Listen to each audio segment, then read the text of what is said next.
Hey everyone, welcome to week 2. Hopefully week 1 went okay with everyone. I just want to give you guys a quick couple of updates and I'm going to explain what your task is for Monday.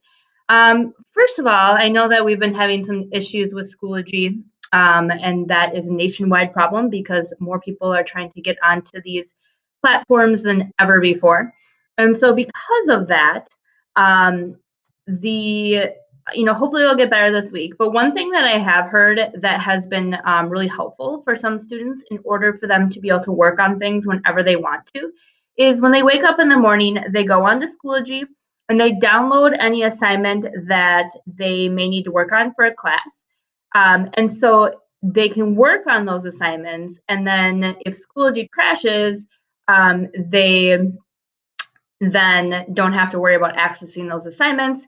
And then when Schoology is up and running again, they can go back and submit the assignments. So that has been something that you might want to think about doing if we continue to have a little bit of trouble with Schoology. Don't come in, please. The second thing is that today, this week, we're going to have a little bit of different office hours teachers are. So last week I said that my availability was from 9 to 11 and 1 to 3. But because we are now in the true distance learning phase of this, we're going to have a little bit of extended office hours. And that's going to be from 8:15 to 11:30 every morning. And then my office hours will be from 1 till 2:30 in the afternoon. Some of your teachers will be available until 4, but because I am a 0.8 and I don't teach a full day, my office hours end at 2:30. So once again, 8:15 to 11:30 and then 1 to 2:30. And so if you have questions that you can't, you don't understand the assignment or you just want to email me about something else, those are the times to do it. And then last week on Friday was the end of quarter 3. So, but everything that we did last week will go on to quarter 4 grade just because we're kind of into this new phase of learning.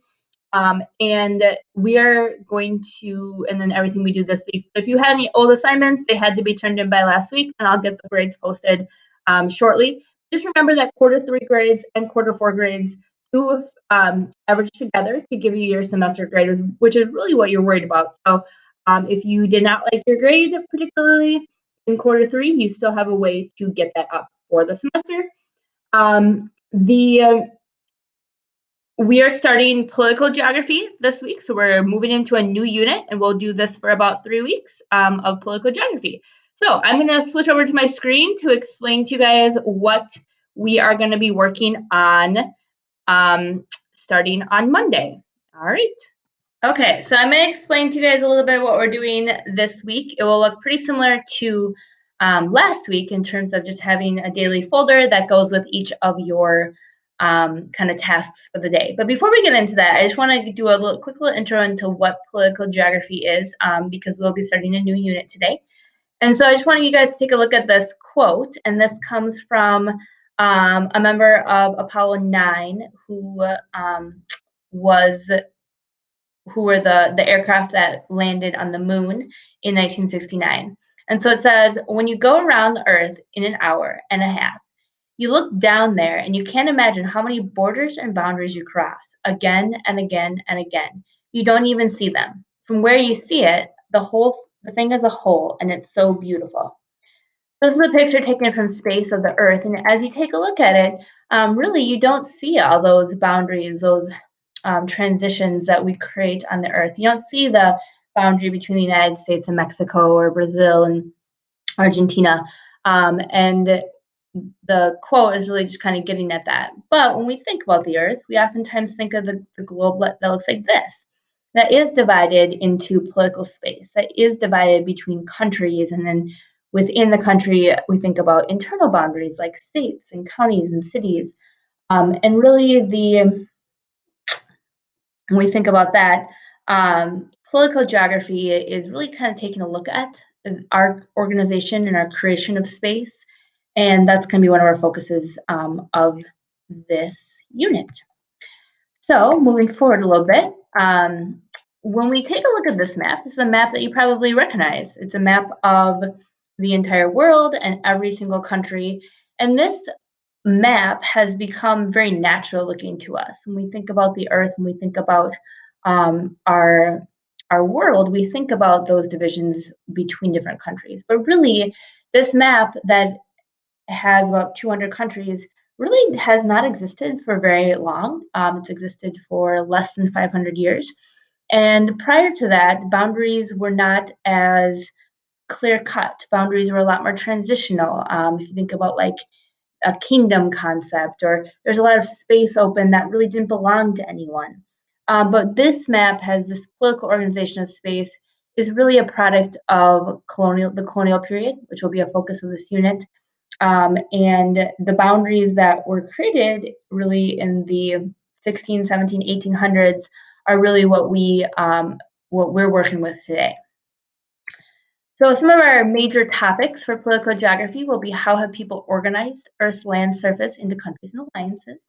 Why has the Earth been organized in this way? And then what conflicts and cooperation result from this organization? So it's about the political organization of space, that organization that has created these boundaries, but also things like conflicts that are created over boundaries, conflicts that are created over political differences, but also cooperation. So things like the European Union or the United Nations, where multiple countries have come together and formed a larger organization that encompasses a lot of different countries. So going with that, I'm going to switch over to Schoology. And so you will once again go to the distance learning folder for everything that you're doing this week. And you click here. Now this week will be a little bit different, and you need to pay attention to the due dates of different assignments, but they will all be on the Schoology calendar. But if you click on Monday, April 6th, you will see the instruction video, which is what you're watching right now. I'll have that posted here. But then also, you are going to have to take attendance for Monday. And so every day I'm expected to take your guys' attendance and show that you have showed up for my class. But because the assignment that I am assigning today for Monday is not due until Tuesday night, I just need you guys to do a quick check-in. So the check-in question is this: you're just going to respond to this discussion post. Please respond to the post with one thing that you're excited to do after this is all over. So things that you miss not being able to do, whether it is hang out with your friends or go to school even, or just be able to go to a park and congregate in larger groups, or have a birthday party, or see your family, extended family. So my response is I'm really excited to just go eat at a restaurant and run a 5K race. So I've missed out on a couple of races, and I just miss going with my family to a restaurant and be able to have a nice dinner. So those are things I'm really excited after this is all over. I'm also excited to go back to school, but I'm guessing that it'll be summertime by the time this is all over. Okay, so anyway, the instructions so this is your assignment for today. It's slightly complicated, so just kind of follow along with me. Complete the assignment using Kami. Okay, so you're going to open this up, and you are going to read the instructions. So for this activity, you are going to answer the questions here. What is a border in your own words? Give 2 examples of reasons that borders are drawn is a little warm-up. And then the second part is the part where it gets a little tricky. So on the following pages, you're going to find a blank map of a fictional piece of land. Your task is to divide this piece of land into 5 separate countries. But there's a twist. Before you start drawing, check out the maps of languages, religions, and mountains and rivers. You must be able to explain how you accounted for each of these factors when you divided your continent into 5 countries. So you're going to come down here, you're going to skip over these reflection questions. Those will come later. But right here, you are going to, this is a chunk of land. It's fictional, it's just whatever. This piece of land, you want to divide this piece of land into 5 different countries. Think of it as like a continent or something. But you'll notice that this continent has a bunch of languages. This is language right here. This is the language map. So there's a number of languages that are spoken on this piece of land. And so these look like maybe the 2 dominant languages, but there's other minority languages also spoken in different sections of the land. So you might want to take those into account. You really want to separate people that speak the same language into two different countries? Do you really want a tiny little, language to be overrun by other languages? There's lots of questions there. And then this is a religion map. So you'll notice, oh, people have two different major religions going on in this continent. So what do you want to do there? Do you want this group of people over here that have this dominant religion to be stuck with people of different religions? Does it not matter too much? So you have to take that into account. And then the last one is just landforms. So sometimes landforms create natural boundaries, like rivers create natural boundaries. So maybe this river right here could be used as a natural boundary between two different countries. And then we got some mountains over here. Or you might want to think about maybe this is surrounded by water. Do you want one country not to have any access to the water? That could be something you take into account as well. So you're going to come back up to this map. You're going to draw your boundaries kind of just based on what you saw on those other maps. And then you are going to answer the reflection question. So yes, it would be easier if you could overlay, if you could have these actually side by side. You're not going to be able to do that unless you do print this out, for those of you guys who have a printer.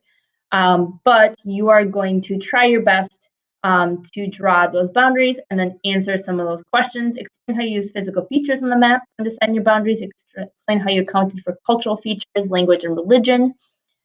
Do any of your countries have multiple religions? Do any of your countries have multiple languages? You're probably going to be saying yes to that, but how might that affect the country?